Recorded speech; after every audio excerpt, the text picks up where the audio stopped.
Sleep is often described as the great equalizer, a basic human need shared by all, essential for mental clarity, physical health, and emotional balance.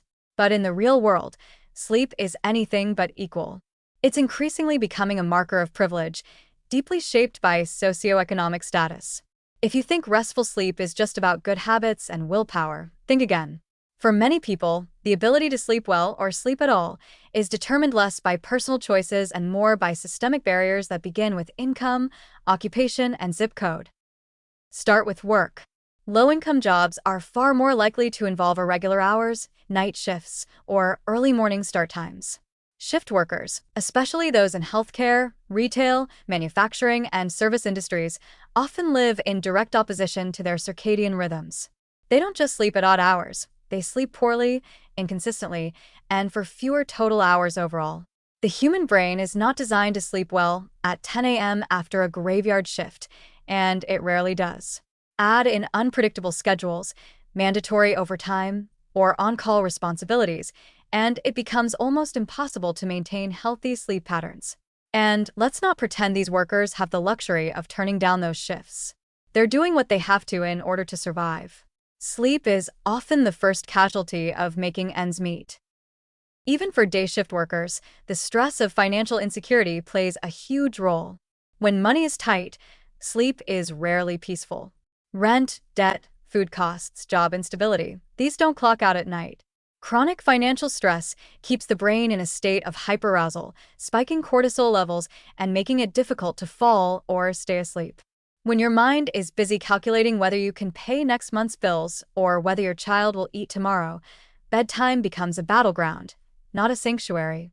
Anxiety is a potent sleep killer, and poverty delivers it in abundance. Now layer on the environment. Low-income housing is often located in noisy, polluted, or overcrowded areas.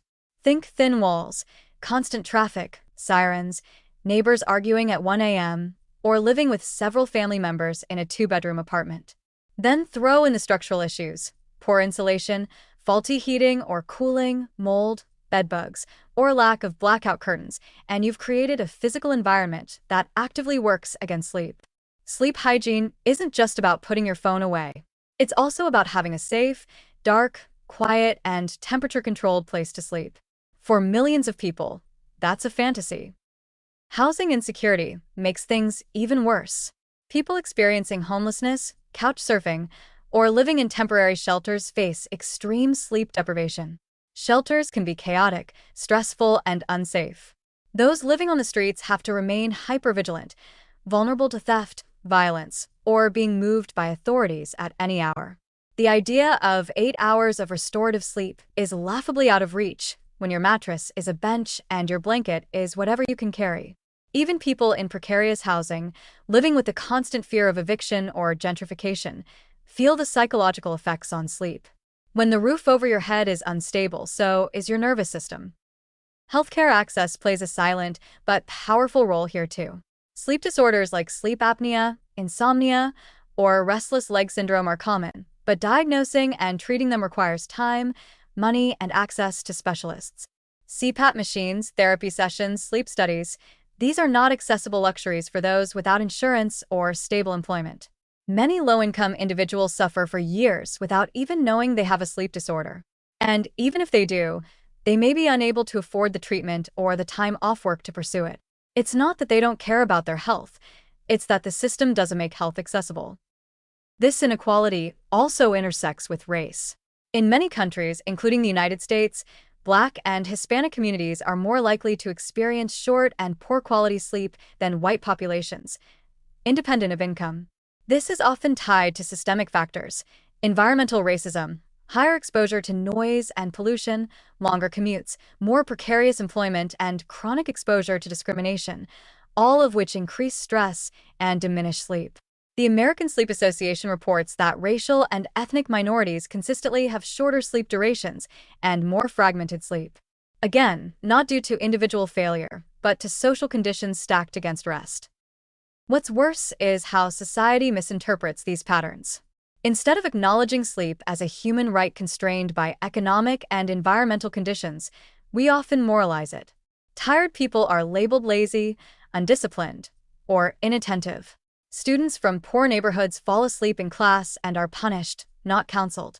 Workers who yawn on the job are reprimanded, not asked what they're going through.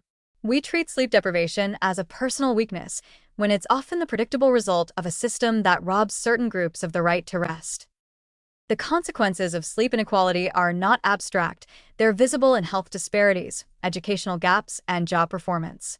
Poor sleep increases the risk of diabetes, heart disease, depression, and stroke. It undermines learning, memory, and emotional regulation. It increases accidents, reduces productivity, and shortens life expectancy. So when sleep becomes a privilege, so does health, safety, and the capacity to thrive. If we're serious about addressing inequality, we need to stop seeing sleep as a private issue and start seeing it as a public one.